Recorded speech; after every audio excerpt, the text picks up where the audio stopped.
Urea కోసం ప్రభుత్వం తీసుకొచ్చిన కొత్త యాప్తో ఇబ్బందులు పడుతున్నామని రైతులు చెబుతున్నారు.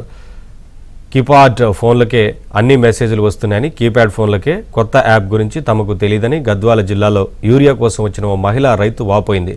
ఫోన్కి వచ్చిన ఓటీపీ చెబితే తమ అకౌంట్లో ఉన్న డబ్బులకు ఎవరు బాధ్యత వహిస్తారని రైతులు ఆవేదన వ్యక్తం చేస్తున్నారు.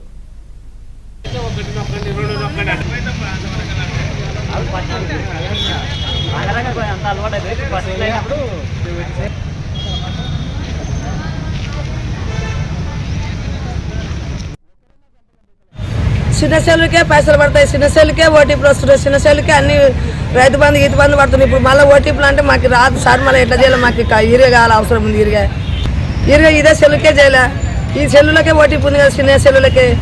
పెద్ద సెల్లులు కావాలంటే పెద్ద సెల్లులకు ఓటీపీ చెప్తున్నాం. వాళ్ళ డబ్బులు ఉన్న డబ్బులలో గుంజుకున్నాక మేము ఎక్కడ పోలే, మేము ఇంకా ఎవరు పోయి అడగాలి? వాళ్ళకి ఓటీపీ నెంబర్ చెప్పినాక వాళ్ళ పైసలు అవి ఉన్నట్టు తీసుకొని పోతే వడ్ల పైసలు అవి ఇవి ఏముంటుంది మాకు.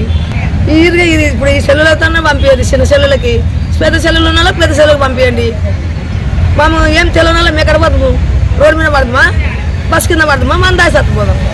ఇవాళ నిన్న మన శనివారం దొబ్బితోన్నారు, మళ్ళీ ఇవ్వాలన్నా కదా. మళ్ళీ ఇవాళ మీటింగ్ ఉంది, అది ఉందంటే మేము తిరగనిక మాకు కూడా కాళ్ళు చేతులు కూలి మానుకొని కడుపు కాదు రవ్వ. మనకి ఇంట్లో పని ఉంది, బాగాలేని వాళ్ళు ఉంటారు, బాగున్న వాళ్ళు ఉంటారు, ఎంతమంది ఉంటారు, కన్న వాళ్ళు ఉంటారు, కన్నోళ్ళు ఉంటారు, పని ఉన్న వాళ్ళు ఉంటారు, పని లేని వాళ్ళు ఉంటారు. ఇట్లా తిప్పితే ఎట్లా సార్ మీరు ఊత మనుషులని? బండ్లు ఉన్న వాళ్ళు బండి మీద వస్తారు, బండి లేని వాళ్ళు ఏమిటి రాదా? ఎక్కించుకోమంటే కింద పడతారు, చచ్చిపోతారు. మాకు దుడ్డు కట్టుకుంటా మేము ఎక్కించుకోమంటారు. నేను ఇప్పుడు రేకుల పల్లె కానీ